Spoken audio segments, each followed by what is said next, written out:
Your love is like radiant diamonds bursting inside us. We cannot contain. Your love will surely come find us like blazing wildfire, singing your name. God of mercy, sweet love of mine, I have surrendered to your design. May this offering stretch across the skies. These hallelujahs be multiplied. Your love is like radiant diamonds bursting inside us. We cannot contain. Your love will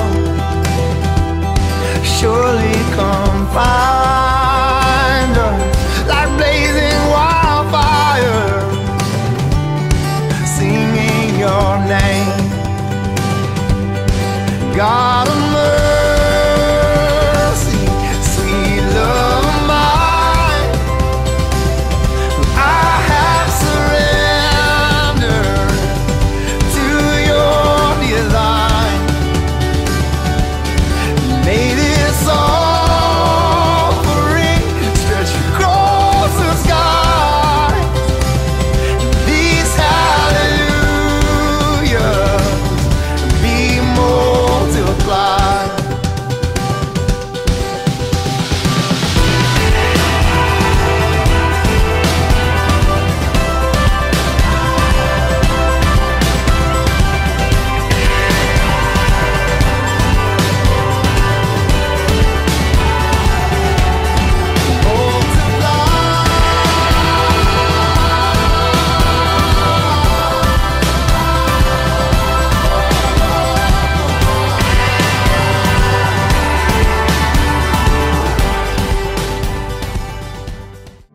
Shalom.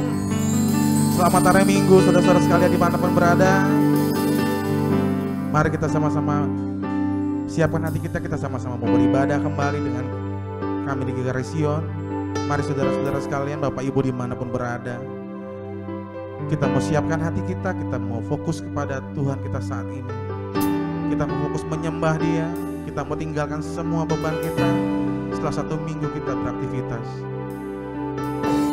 Mari kita berdoa.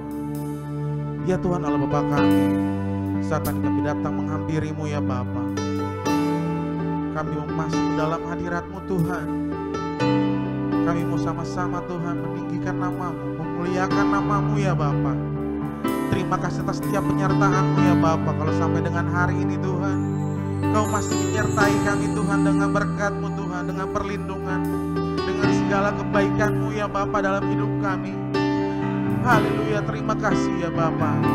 Tiba saatnya kami sama-sama Tuhan mau meninggikan nama-Mu Tuhan, memuji menyembah-Mu Bapa.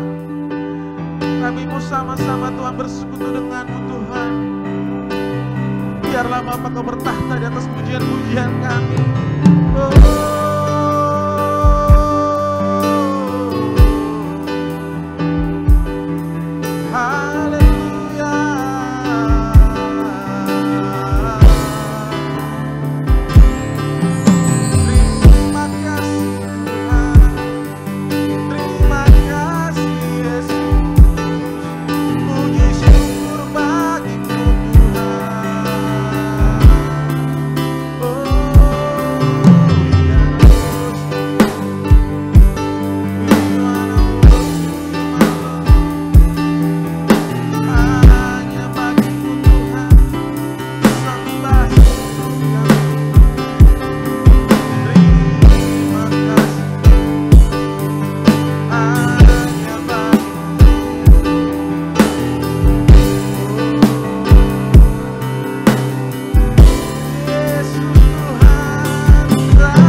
mau masuk hadirat Tuhan.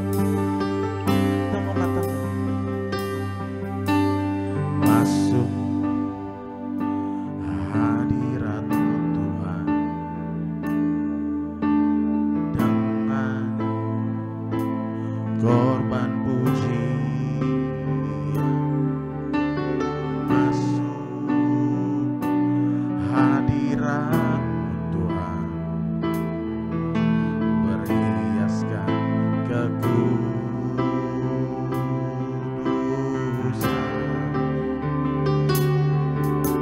di hadapan hadirat-Mu Tuhan. Ku rasakan kedamaian di hadapan hadirat-Mu Tuhan. Nampak keagungan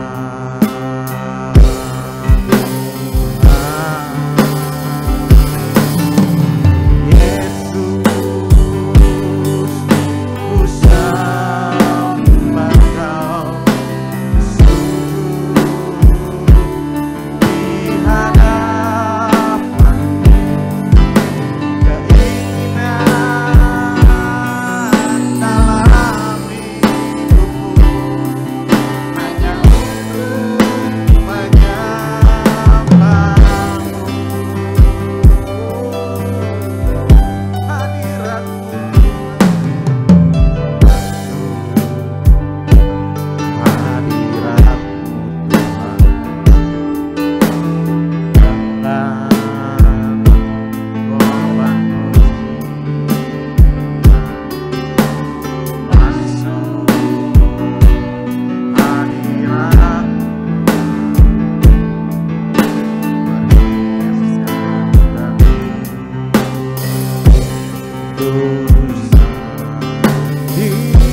Hadirat-Mu hadirat-Mu Tuhan, ku rasakan kedamaian di hadapan hadirat-Mu Tuhan. Ku nampak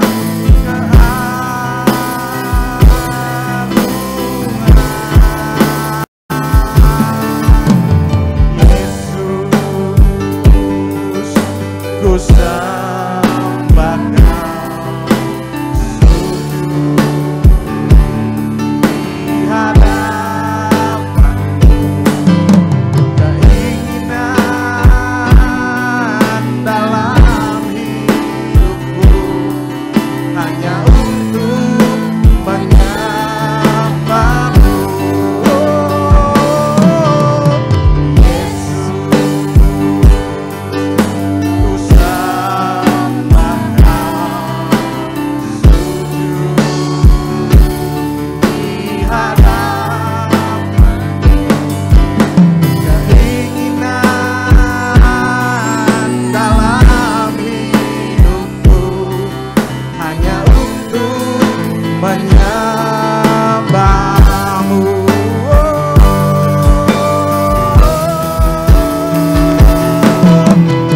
Yesus, ku sembah Kau, sujud di hadapan keinginan dalam hidupku hanya untuk menyembah-Mu. Oh Yesus, Yesus, ku sembah Kau, sujud di hadapan keinginan dalam hidupku hanya untuk menyembah-Mu.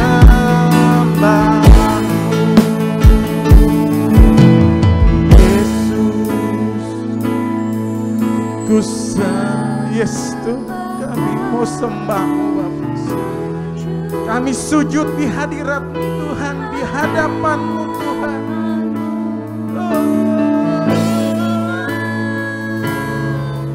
Dalam hidupku hanya untuk menyembah-Mu. Yesus Tuhan, ku sembah Kau, sujud di hadapan.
Haleluya, terima kasih-Ku Tuhan, terima kasih Tuhan.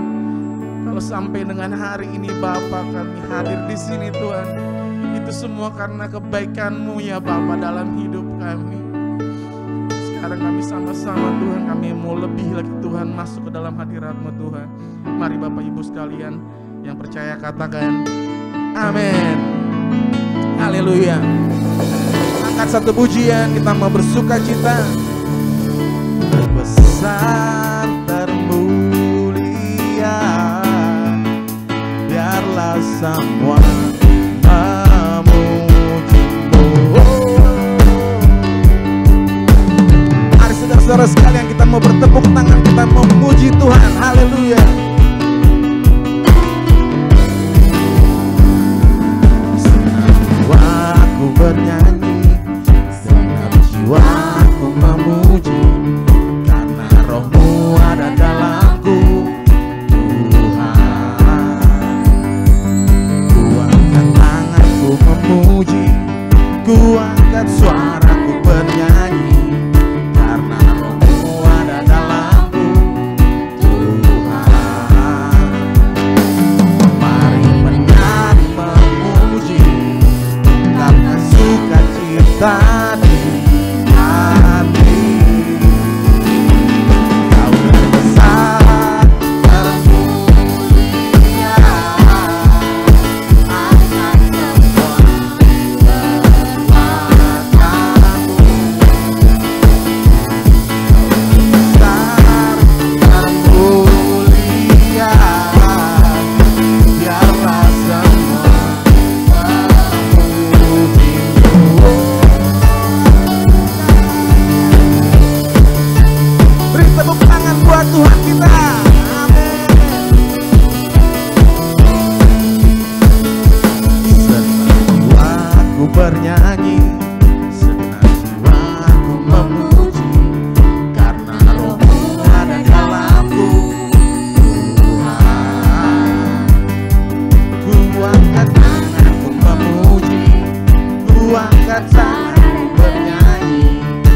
haleluya, haleluya. Haleluya. Terima kasih Tuhan Yesus. Terima kasih. Mari Bapak Ibu sekalian, kita mau masuk hadiratnya lebih dalam lagi. Yes. Terima kasihku Tuhan.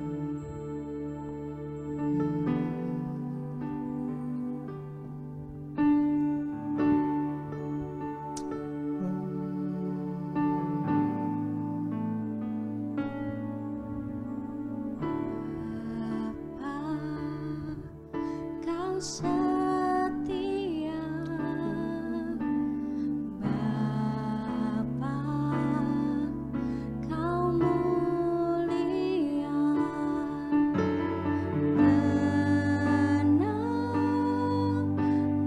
jiwaku, aman bersamamu.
Shalom Bapak Ibu yang dikasihi oleh Tuhan.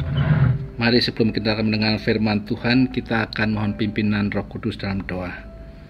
Bapa di surga, dalam nama Tuhan Yesus, kami menghampiri tahta-Mu yang kudus dan mulia pada saat ini. Kami mengucap syukur dan terima kasih kalau siang hari ini kami boleh diberi kesempatan untuk mendengar firman Tuhan. Mari Bapa, sebelum kami mendengar firman Tuhan, sucikanlah hati dan pikiran kami dengan kuasa darah-Mu, dan urapilah kami dengan kuasa-Mu. Berikanlah kami hati yang baik, tanah yang subur buat benih firman-Mu, dan berilah kami masing-masing rema, yaitu firman yang khusus buat diri kami pribadi lepas dari Tuhan. Dan urapilah firman-Mu dengan kuasa-Mu, sehingga firman-Mu ini menjadi berkat bagi setiap kami, memberikan masing-masing kepada kami rema, yaitu firman yang khusus buat diri kami pribadi lepas dari Tuhan. Dan Tuhan melawat kami siang hari ini. Urapi hamba-Mu, pakai seluruh kehendak-Mu, agar apapun yang disampaikan semuanya berasal dari isi hati Tuhan dan untuk menjadi berkat bagi umat-Nya. Terima kasih Bapa, dalam nama Tuhan Yesus Kristus kami mengucap syukur. Amin. Bapak Ibu yang dikasihi oleh Tuhan, hari ini kita akan membaca firman Tuhan dari Matius pasalnya yang ke-25 ayatnya yang ke-14. Demikianlah firman Tuhan. Sebab hal kerajaan surga sama seperti seorang yang mau bepergian ke luar negeri, yang memanggil hamba-hambanya dan mempercayakan hartanya kepada mereka. Firman Tuhan ini lengkapnya ada dalam Matius 25 ayat 14-30. Nanti Bapak Ibu bisa baca lebih detail mengingat waktu. Ya, ini cerita tentang seorang yang mau berpergian ke luar negeri jauh. Kemudian dia memanggil hamba-hambanya, dan seorang diberi 5 talenta, yang kedua diberi 2 talenta, dan yang satu lagi diberi satu talenta. Setelah pergi, kemudian lama sesudah itu tuannya pulang, lalu mengadakan perhitungan dengan mereka. Jadi hari ini kita akan berbicara dengan tema menjadi orang yang dapat dipercaya. Maksudnya adalah dipercaya oleh Tuhan, ya. Dipercaya. Mengapa kita harus menjadi orang yang dapat dipercaya oleh Tuhan? Karena Tuhan mempercayakan hartanya kepada kita, ya. Seseorang yang ingin mempercayakan hartanya kepada orang lain tentunya akan mencari orang yang dapat dipercaya. Nah, Bapak Ibu yang dikasihi oleh Tuhan, tujuan kita mendengarkan firman Tuhan hari ini adalah mengetahui apa yang dipercayakan oleh Tuhan kepada kita, mengetahui upah yang disediakan Tuhan, dan bagaimana menjadi orang yang dipercaya oleh Tuhan. Ada 3T Bapak Ibu, ya. Apa sih yang dipercayakan Tuhan dalam kehidupan kita? Minimal ada 3T, ya. T yang pertama adalah time atau waktu. T yang kedua adalah talent atau talenta. T yang ketiga adalah treasure atau harta, ya. Dan apa yang kita lakukan di dalam 3T tersebut nanti akan dilakukan perhitungan oleh Tuhan, ya. Saudara yang dikasihi oleh Tuhan, kita satu kali kelak Tuhan menginginkan kita untuk mengumpulkan harta di surga. Bapak Ibu yang dikasihi oleh Tuhan, mari kita masuk kepada T yang pertama, time atau waktu, ya. Setiap kita mendapat kepercayaan waktu di dunia ini, ya. Nah, waktu itu menurut Mazmur 90, ya, ayat 10 dikatakan, masa hidup kami 70 tahun dan jika kami kuat 80 tahun. Dan kebanggaannya adalah kesukaran dan penderitaan, sebab berlalunya buru-buru dan kami melayang lenyap, ya. Jadi setiap kita dikasih jatah waktu. Normalnya 70 tahun, ini standarnya. Dan kalau kuat 80 tahun, ya. Jadi kalau sudah 70 tahun lebih berarti itu sudah bonus, karena sudah melampaui standar yang ada, ya. Tapi masing-masing kita ini Walaupun standarnya 70 tahun, tapi belum tentu. Ada juga yang sebelum 70 tahun sudah jatuh tempo. Ada juga yang setelah 80 tahun masih hidup, tergantung masing-masing kita. Tapi yang jelas waktu yang Tuhan berikan kepada kita ini seperti es ya. Pakai nggak dipakai mencair ya. Dipakai atau tidak dipakai akan habis waktu itu. Waktu itu ada expirednya ya. Nah, waktu dalam bahasa Yunani itu ada 3 hal, yaitu kairos, kronos, dan hora. Ya, kairos itu artinya momentum atau kesempatan atau peluang yang tidak terjadi secara berulang kali.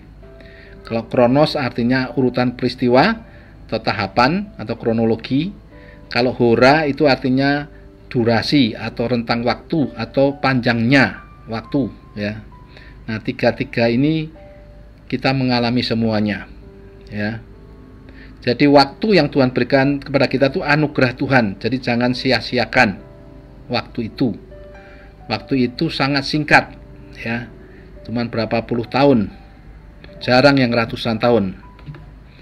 Selagi kita masih bernapas, mari kita berusaha mengumpulkan harta di surga seperti firman Tuhan tadi. Nah, ada 3 hal yang harus kita sadari mengenai waktu itu ya Bapak Ibu. Yang pertama adalah bahwa Raja Salomo berkata dalam Pengkhotbah 3 ayat 1 bahwa untuk segala sesuatu ada masanya, untuk apapun di bawah langit ada waktunya. Ya. Ada waktu untuk lahir, ada waktu untuk meninggal, ada waktu untuk menanam, ada waktu untuk mencabut yang ditanam. Ya. Masih banyak lagi. Yang jelas waktu itu ada batasnya. Ya. Untuk segala sesuatu ada masanya, ada batasnya ya. Nah, kita harus menyadari bahwa firman Tuhan berkata dalam 1 Petrus 4 ayat 2, supaya waktu yang sisa jangan kamu pergunakan menurut keinginan manusia, tetapi menurut kehendak Allah. Sebab telah cukup banyak waktu kamu pergunakan untuk melakukan kehendak orang-orang yang tidak mengenal Allah. Kamu telah hidup dalam rupa-rupa hawa nafsu, keinginan, kemabukan, pesta pora, perjamuan minum, dan penyembahan berhala yang terlarang. Jadi saudara yang dikasihi oleh Tuhan, firman Tuhan mengajar kita dalam menggunakan waktu yang sisa itu jangan menuruti keinginan manusia, tetapi menurut kehendak Allah. Karena seringkali waktu yang kita pergunakan ini kita gunakan untuk yang tidak benar, untuk hidup dalam perjamuan minum dan pencemahan Allah, pesta pora dan lain-lain menurut firman Tuhan. Waktu tidak selalu di pihak kita. Selama waktu hidup, hiduplah untuk Tuhan ya. Jangan sia-siakan waktu ini ya. Saya pernah melayani di panti jompo. Pada waktu kesaksian ada seorang kakek yang usianya lebih dari 90 tahun mau minta waktu kesaksian ya, karena sudah sepuh. Untuk maju ke depan pun dia harus dipegangin beberapa orang saudara ya. Nah, waktu dia mau bersaksi saudara, dia bercerita sambil menangis. Kenapa? Karena baru beberapa waktu yang sebelumnya ini dia baru ikut Tuhan, baru lahir baru. Dia menyayangkan hidupnya baru sekarang, baru kenal Tuhan setelah usianya sekitar 90 tahun ya, tetapi tubuhnya sudah sangat lemah ya. Lalu dia menyanyi menggunakan harmonika ya, tetapi dia harus dituntun ya. Saudara yang dikasihi Tuhan, waktu kita masih kuat, waktu kita masih bisa melayani dengan baik, mari kita gunakan waktu yang sisa ini untuk menuruti kehendak Tuhan, untuk melayani Tuhan ya. Saya teringat lagu hidup ini adalah kesempatan ya. Hidup ini untuk melayani Tuhan. Jangan sia-siakan waktu yang Tuhan beri. Hidup ini harus jadi berkat, kata lagu itu yang diciptakan oleh pendeta Wilhelmus Latumahina. Bapak Ibu yang dikasihi oleh Tuhan, ada banyak orang pada waktu mau meninggal baru menyadari hal ini ya. Ini dialami oleh namanya Stephen Paul Jobs, atau yang dikenal dengan nama Steve Jobs, salah satu orang yang paling sukses di dunia, ya, pendiri Apple, ya, atau kalau sudah punya handphone merek iPhone, nah ini salah satu pendirinya, ya. Nah, ini orang kayanya luar biasa, saudara. Dia itu kekayaannya 5 miliar dolar lebih, saudara, ya.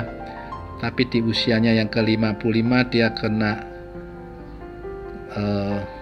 penyakit yang langka begitu, sehingga dia meninggal, ya, karena dia komplikasi kanker pankreas bentuk langka, ya, meninggal di California 5 Oktober 2011, ya.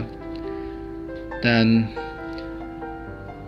kematiannya dianggap dunia sebagai kehilangan yang besar. Dan di ranjang rumah sakit dia berkata, dalam dunia bisnis aku adalah simbol dari kesuksesan, seakan-akan harta dan diriku tidak terpisahkan. Karena selain kerja, hobiku tak banyak, ya. Nah, waktu di rumah sakit dia merenung jalan hidupnya. Dia berkata, waktu merenung jalan kehidupanku, kekayaan, nama, kedudukan, semuanya itu tidak ada artinya lagi, ya. Dia mendengar mesin di sekitar ranjangnya dia, bagaikan nafasnya maut kematian yang mendekat pada diriku, katanya, ya. Dia mendengar bunyi mesin-mesin di sekitar ranjangnya itu seperti sebentar lagi akan meninggal, ya. Terus dia berkata, sekarang aku mengerti, seseorang asal memiliki harta secukupnya buat diri digunakan itu sudah cukup. Mengejar kekayaan tanpa batas bagaikan monster yang mengerikan, ya. Dia bilang, ya, harta kekayaan yang aku peroleh saat aku hidup tak mungkin bisa aku bawa pergi. Yang aku bisa bawa adalah kasih yang murni yang selama ini terpendam dalam hatiku. Hanya cinta kasih itulah yang bisa memberiku kekuatan dan terang, katanya, tulis si Steve Jobs ini, ya. Dia berkata bahwa ranjang apa yang termahal di dunia? Ranjang orang sakit, ya. Orang lain bisa membukakan mobil untukmu, orang lain bisa kerja untukmu, tapi tidak ada orang bisa menggantikan sakitmu, ya. Barang hilang bisa didapat kembali, tapi nyawa hilang tak bisa kembali. Jadi saudara yang dikasihi Tuhan, Steve Jobs kekayaannya 5 miliar US dollar lebih. Pada waktu meninggal yang ditinggalkan juga 5 miliar lebih US dollar. Semuanya ditinggal, ya. Ayub 1 ayat 21 berkata, dengan telanjang aku keluar dari kandungan ibuku, dengan telanjang juga aku akan kembali ke dalamnya. Tuhan yang memberi, Tuhan yang mengambil, terpujilah nama Tuhan. Bapak Ibu yang dikasihi oleh Tuhan, dalam mengisi waktu dalam kehidupan ini, kita harus menyadari firman Tuhan berkata bahwa apa yang akan terjadi dalam kehidupan nanti adalah manusia sedang menuju tahta pengadilan Allah, ya. Ibrani 9 ayat 27 berkata, dan sama seperti manusia ditetapkan untuk mati hanya satu kali saja, dan sesudah itu dihakimi, ya. Ada kepercayaan di agama di dunia ini yang percaya orang hidup di dunia bisa berkali-kali, tapi agama Kristen percaya bahwa manusia hidup hanya sekali saja. Itu firman Tuhan. Dan sesudah itu dihakimi, ya. Dihakimi artinya kita harus bertanggung jawab terhadap apa yang kita kerjakan dalam waktu hidup kita itu, ya. Matius 25 ayat 19 berkata, lama sesudah itu pulanglah Tuhan hamba-hamba itu lalu mengadakan perhitungan dengan mereka. Satu kali Tuhan akan mengadakan perhitungan dengan kita mengenai waktu yang telah kita gunakan di dunia ini, ya. Apakah dengan harta yang Tuhan berikan kepada kita, kita sudah memuliakan Tuhan? Apakah yang kita perbuat selama dunia ini kita perbuat untuk Tuhan? Nanti satu waktu kita akan ditanya oleh Tuhan, ya. Tuhan tidak menilai berapa lama kita hidup, tetapi bagaimana kita hidup. Semakin besar yang Tuhan percayakan, semakin besar tanggung jawab kita kepada Tuhan. Sebab itu biarlah kita pakai harta yang telah Tuhan percayakan kepada kita untuk memuliakan Tuhan. Bapak Ibu yang dikasihi Tuhan, mari kita masuk ke dalam T yang kedua. T yang pertama tadi time atau waktu. T yang kedua adalah talent atau talenta atau bakat, ya. Kita berkata dalam 1 Petrus 4 ayat 10, layanilah seorang akan yang lain sesuai dengan karunia yang telah diperoleh tiap-tiap orang sebagai pengurus yang baik dari kasih karunia Allah. Ya, dalam terjemahan Alkitab yang lain, ya, Alkitab yang lain dikatakan Allah telah memberikan bakat-bakat khusus kepada saudara masing-masing. Pergunakanlah bakat-bakat itu untuk saling menolong dan salurkanlah berkat Allah yang bermacam-macam itu kepada orang lain. Ya, ini intinya begitu. Jadi artinya apa? Artinya di dalam kehidupan kita, dalam bakat-bakat yang kita terima, kita harus menggunakan bakat itu untuk menjadi berkat bagi orang lain. Ya, saudara yang dikasihi oleh Tuhan,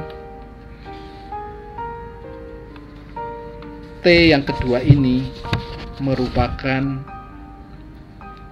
hal yang perlu kita sadari, apalagi kalau kita anak-anak Tuhan, ya. Kita diberi karunia oleh Tuhan, kita harus hidup dalam melayani orang lain, ya. Entah itu dalam bentuk berupa menolong, menyalurkan berkat, ataupun melayani di dalam pekerjaan Tuhan, ya.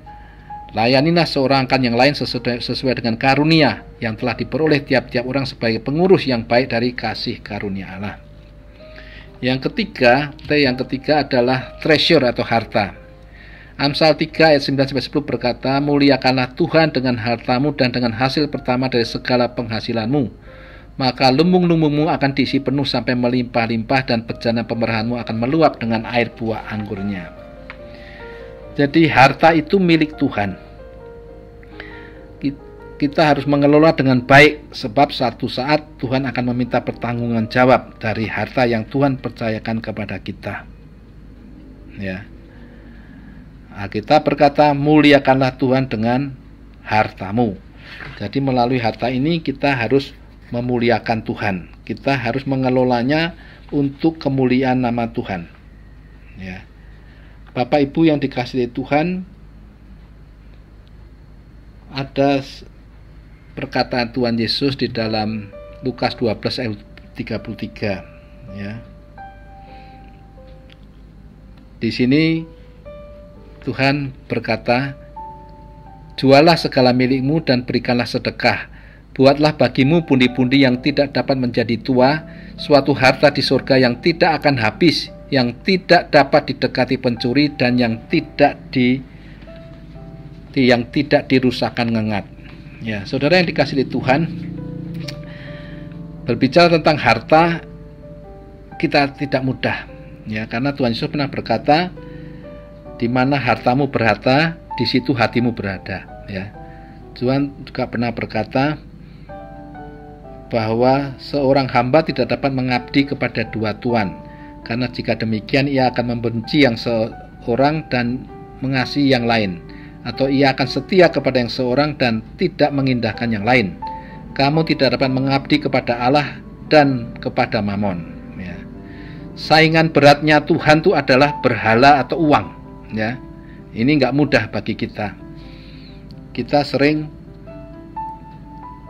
menang, kadang-kadang kalah di dalam soal harta ini. Saudara yang dikasihi oleh Tuhan, kita tidak bisa mengandalkan uang.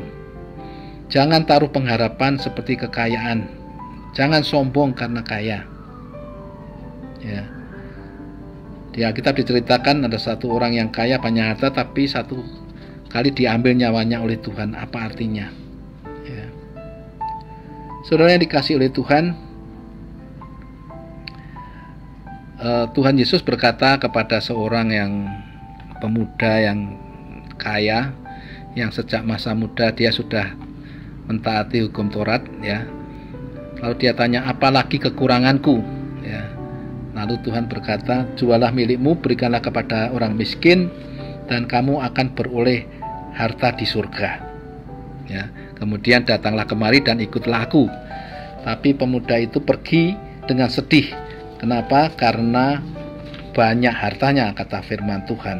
Lalu Tuhan Yesus berkata, lebih mudah seekor unta masuk lubang jarum daripada seorang kaya masuk dalam kerajaan surga. ya. Nah, saya tertarik kepada perkataan jualah milikmu kan engkau akan beroleh harta di surga, seperti dalam Lukas 12 ayat 33 juga ya. Buatlah bagimu pundi-pundi yang tidak dapat menjadi tua, suatu harta di surga yang tidak akan habis, yang tidak dapat didekai pencuri dan yang tidak dirusakkan ngengat. Artinya apa? Ketika kita memberi kepada orang-orang miskin, kita memindahkan harta di dunia ini ke surga. Kita membuat pundi-pundi yang tidak dapat menjadi tua, kata Tuhan Yesus. Harta yang tidak akan habis, kata Tuhan Yesus. Yang tidak akan habis ini saya belum tahu persisnya ini. Kenapa? Kalau di surga itu seperti apa nanti harta itu?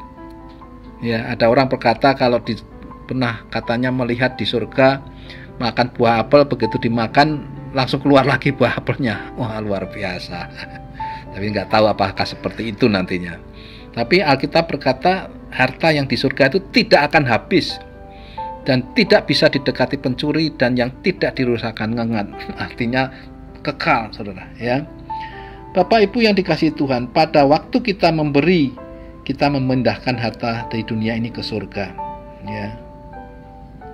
Bulan lalu saya mencerita tentang seorang pendeta yang waktu usia kandungan istrinya 9 bulan dan membutuhkan biaya, datang wanita yang meminta pertolongan dengan sangat mendesak karena anaknya sakit. Ya, akhirnya pendeta itu masuk ke kamar dan berdoa kepada Tuhan. Dan ternyata dalam doa itu Tuhan berbicara kalau Tuhan sendiri yang menyuruh perempuan itu datang ke rumah agar pendeta itu membantunya.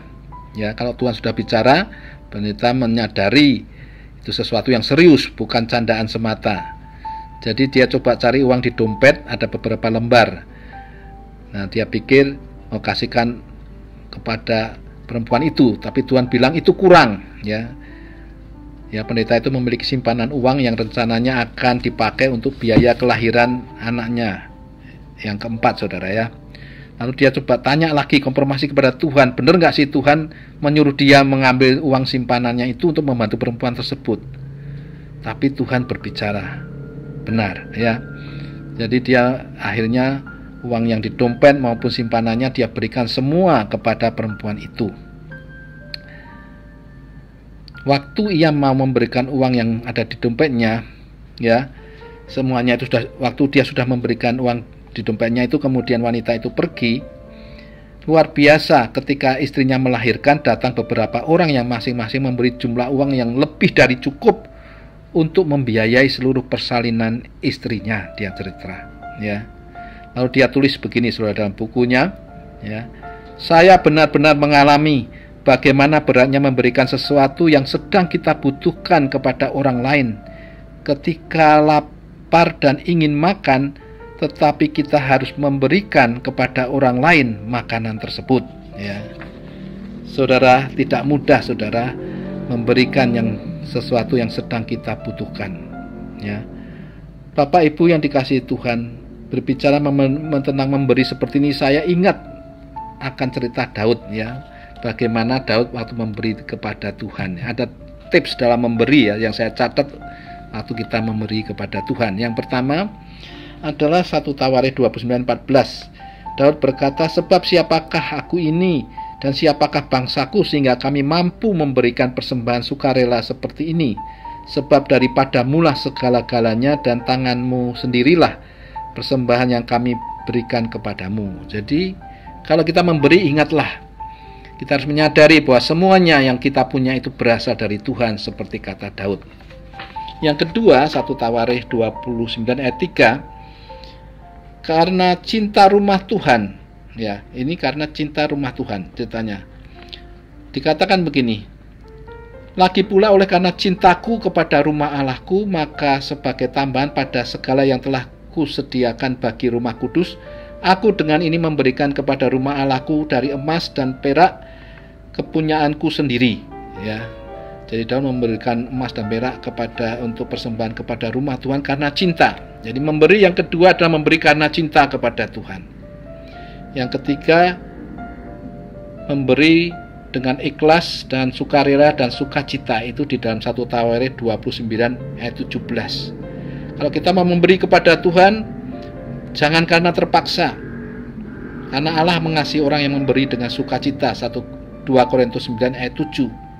Kita harus memberi dengan ikhlas, maksudnya tulus, tidak ada maksud yang tersembunyi, tidak untuk pamer, ya, seperti dalam Matius 6 ayat 3. Kalau karena kita mau pamer, itu sudah mendapat upahnya. Memberi yang keempat adalah dengan rendah hati. Yohanes 12 ayat 3, ini cerita tentang Maria memberikan minyak narwastu murni kepada Tuhan Yesus, mengurapi kaki Tuhan Yesus dengan rambutnya. Ya, ini berarti apa? Yang terbaik dari Maria hanya cukup untuk membasuh kaki Yesus yang penuh dengan kotoran waktu berjalan. Jadi persembahan kita yang terbaik itu bagi Tuhan Yesus masih jauh daripada kasihnya kepada kita. Ya, tidak ada persembahan yang terlalu besar yang bisa diberikan kepada Tuhan Yesus, karena Tuhan Yesus telah memberikan nyawanya bagi kita. Saudara yang dikasihi oleh Tuhan, yang berikutnya adalah saudara, saya mencatat bahwa ada upah yang disediakan untuk pada waktu kita menjadi berkat bagi orang lain, ya. Efesus 6 ayat 8 menjadi rema bagi saya. Dikatakan, kamu tahu bahwa setiap orang, baik hamba maupun orang merdeka, kalau ia telah berbuat sesuatu yang baik, ia akan menerima balasannya dari Tuhan, ya. Sudah perhatikan, kalau ini berlaku untuk semua manusia hidup, ya, baik hamba maupun orang merdeka. Kalau telah berbuat sesuatu yang baik, ia akan menerima balasannya dari Tuhan. Nah, Tuhan adalah Allah yang selalu mengenapi firman-Nya. Kita akan menerima dari Tuhan atas semua kebaikan yang kita lakukan untuk orang lain. Ini prinsip dari firman Allah yang hidup, ya. Jadi rahasia kesuksesan kita dalam hidup adalah membuat orang lain sukses, membuat orang lain baik, membuat orang lain diberkati, ya. Saudara yang dikasihi Tuhan, kalau saudara memberi dalam kondisi banyak dan memberi dalam kondisi kurang, itu poinnya lebih tinggi pada waktu memberi dalam kekurangan, ya. Itu juara dari memberi persembahan adalah seorang janda di bait suci yang memberikan seluruh nafkahnya bagi Tuhan, ya. Tuhan Yesus berkata, aku berkata kepadamu, sesungguhnya persembahan janda ini lebih banyak daripada yang dilakukan orang lain, karena orang lain memberi dari kelimpahannya dan janda ini memberi dari kekurangannya. Nah, saudara yang dikasihi Tuhan, saya mau ingatkan kepada saudara, pada waktu Tuhan datang nanti, Alkitab berkata bahwa kita ditanya bukan berapa banyak rumah kita, berapa banyak hebat mobil kita, berapa banyak ijazah-ijazah kita, saudara. Tapi Tuhan akan lihat seberapa banyak kita berbuat baik kepada orang lain. Tuhan berkata kepada raja itu, berkata kepada mereka yang di sebelah kanannya, mari hai kamu yang diberkati oleh Bapakku, terimalah kerajaan yang telah disediakan bagimu sejak dunia dijadikan. Sebab ketika aku lapar, kamu memberi aku makan, ketika aku haus, kamu memberi aku minum, ketika aku seorang asing, kamu memberi aku tumpangan, ketika aku telanjang, kamu memberi aku pakaian, ketika aku sakit, kamu melawat aku, ketika aku di dalam penjara, kamu mengunjungi aku.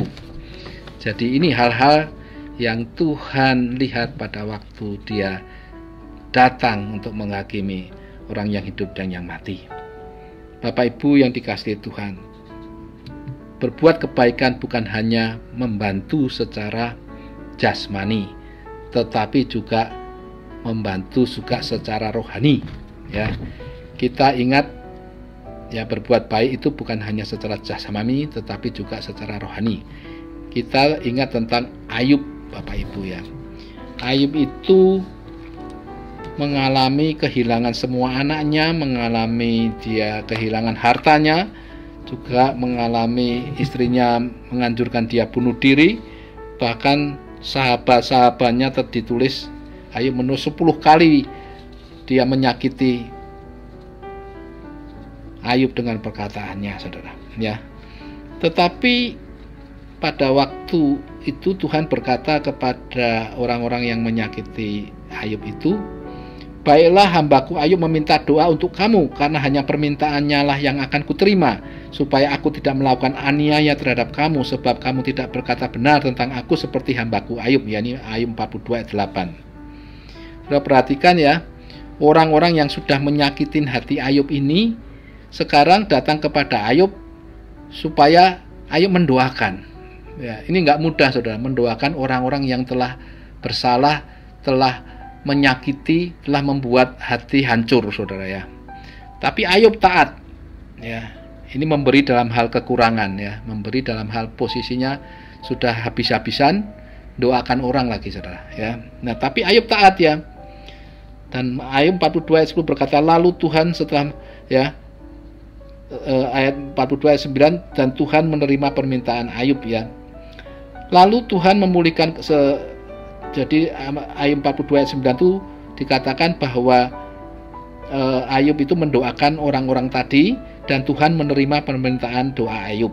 Lalu Tuhan memulihkan keadaan Ayub setelah ia meminta doa untuk sahabat-sahabatnya, dan Tuhan memberikan kepada Ayub 2 kali lipat dari segala kepunyaannya dahulu, ya. Jadi saudara, double portion, double berkat pada waktu kita memberi dalam kekurangan.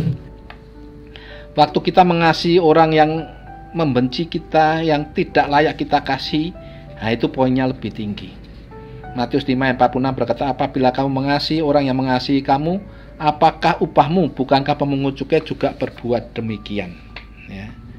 Jadi mari kita ubah cara pandang kita. Kita dipanggil untuk menjadi berkat. Kita dipanggil untuk melayani. Kita dipanggil untuk menggunakan waktu kita untuk membuka kebaikan bagi orang lain. Dan itu Tuhan akan tanya pada waktu kita nanti bertemu Tuhan, ya.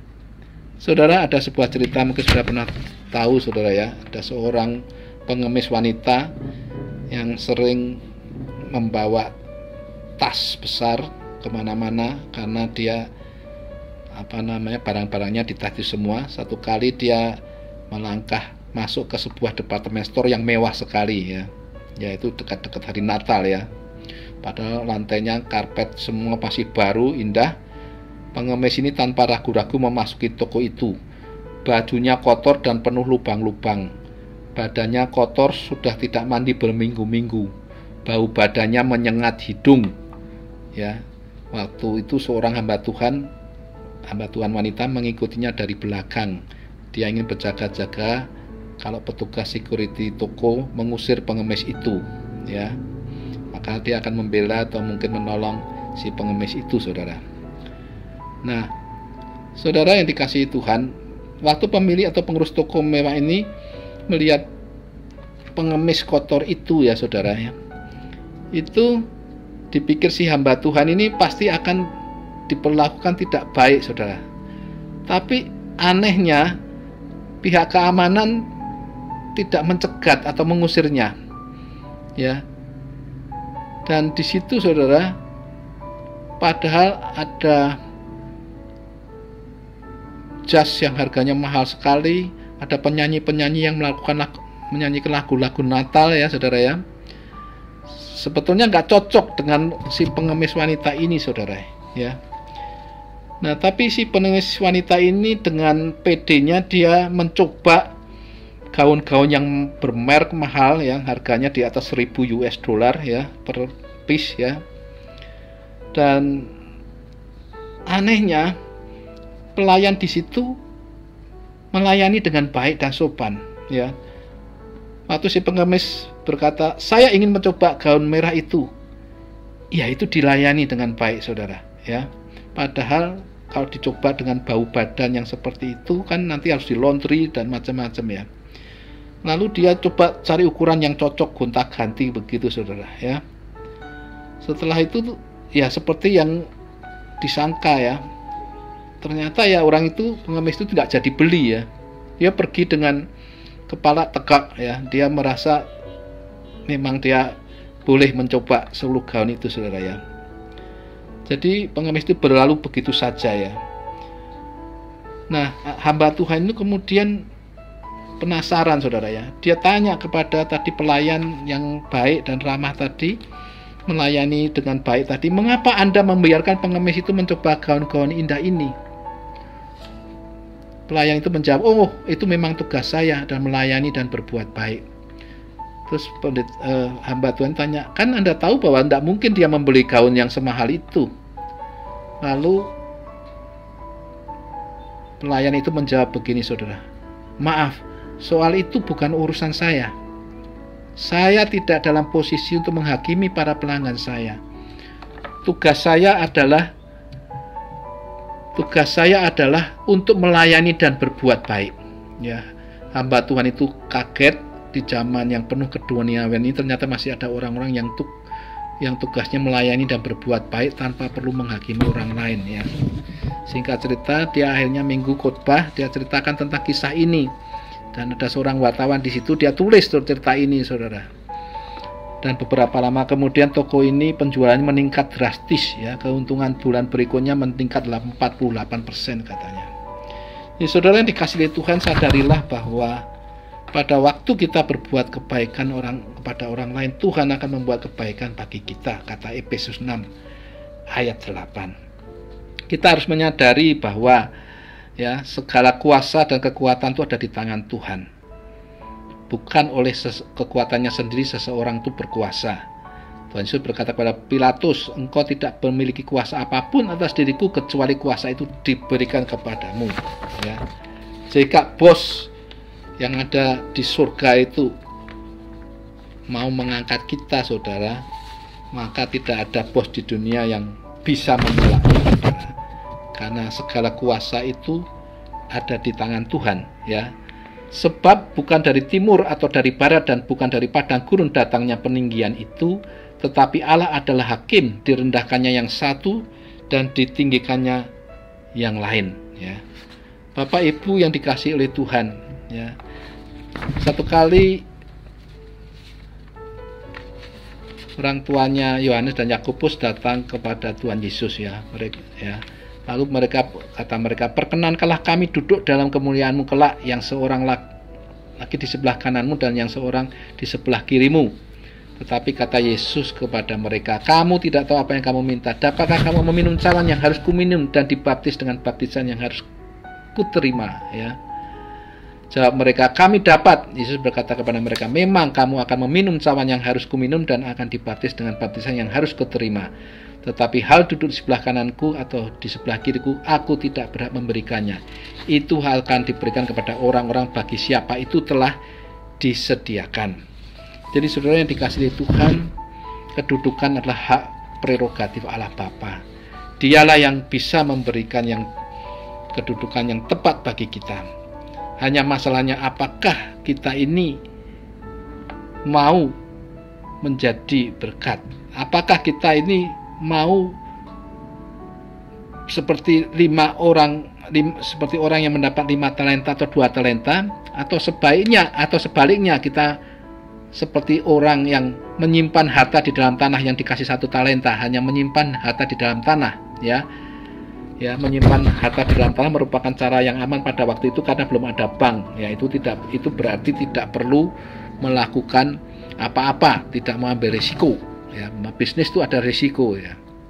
Nah, saudara, orang yang diberi 5 talenta dan 2 talenta itu juga mempunyai risiko, saudara. Kalau berbisnis, orang bisnis bisa berhasil, bisa gagal. Tapi mereka berani, ya. Kenapa? Karena orang yang punya 5 talenta dan diberi 5 dan 2 talenta itu menganggap kepercayaan diberikan itu sebagai berkat, bukan beban. Lain halnya dengan yang 1 talenta, dia menganggap itu sebagai beban, makanya disembunyikan. Dia takut risiko, ingin main aman, safety player, ya. Melakukan seperti kebanyakan orang, tidak mau keluar dari zona nyaman, ya. Ini disebutnya di Alkitab sebagai hamba yang jahat dan malas, dan akhirnya menerima hukuman. Tetapi kalau kita mau belajar firman Tuhan, ya, waktu dipercayakan harta itu, Matius 25 ayat 15 berkata yang seorang diberinya 5 talenta, seorang lagi 2 dan yang seorang lain lagi 1, masing-masing menurut kesanggupannya, lalu ia berangkat, ya. Menurut kesanggupannya ini dunamis bahasa aslinya, ya. Itu seperti Kisah Rasul 1 ayat 8, tetapi kamu akan menerima kuasa dunamis, ya, kalau Roh Kudus turun atas kamu. Jadi pada waktu kita berbisnis, kita berisiko, kita melayani Tuhan, kita berbuat baik kepada orang, ada risiko. Kalau kita mau bergantung kepada Roh Kudus, kepada dinamis itu, kuasa Tuhan itu, kita akan mampu mengatasi setiap masalah dan pergumulan kita. Jadilah orang yang bisa dipercaya oleh Tuhan. Di dalam Matius 25:21 katakan, maka kata tuannya itu kepadanya, baik sekali perbuatanmu itu, hai hambaku yang baik dan setia. Engkau telah setia dalam perkara kecil, aku akan berikan kepadamu tanggung jawab dalam perkara yang besar. Masuklah dan turutlah dalam kebahagiaan Tuhanmu. Saudara, ingatlah, pada waktu saudara dapat dipercaya terhadap harta yang Tuhan berikan kepada kita, baik melalui waktu, baik melalui talenta, baik melalui harta, saudara satu kali akan turut dalam kebahagiaan Tuhan kita Yesus Kristus di surga. Ya, jangan seperti yang 1 talenta. Karena 1 talenta dikatakan Matius 25:30, dan campakkanlah hamba yang tidak berguna itu ke dalam kegelapan yang paling gelap, di sanalah akan terdapat ratap dan ketak gigi. Dalam ayat sebelum dikatakan hamba yang jahat dan malas, ya. Hamba ini takut, ya, karena kepercayaan adalah sebagai beban baginya.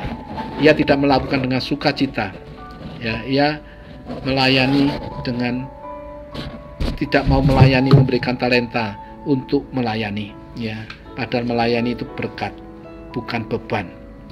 Saudara yang dikasihi Tuhan, bagaimana menjadi orang yang dapat dipercaya oleh Tuhan?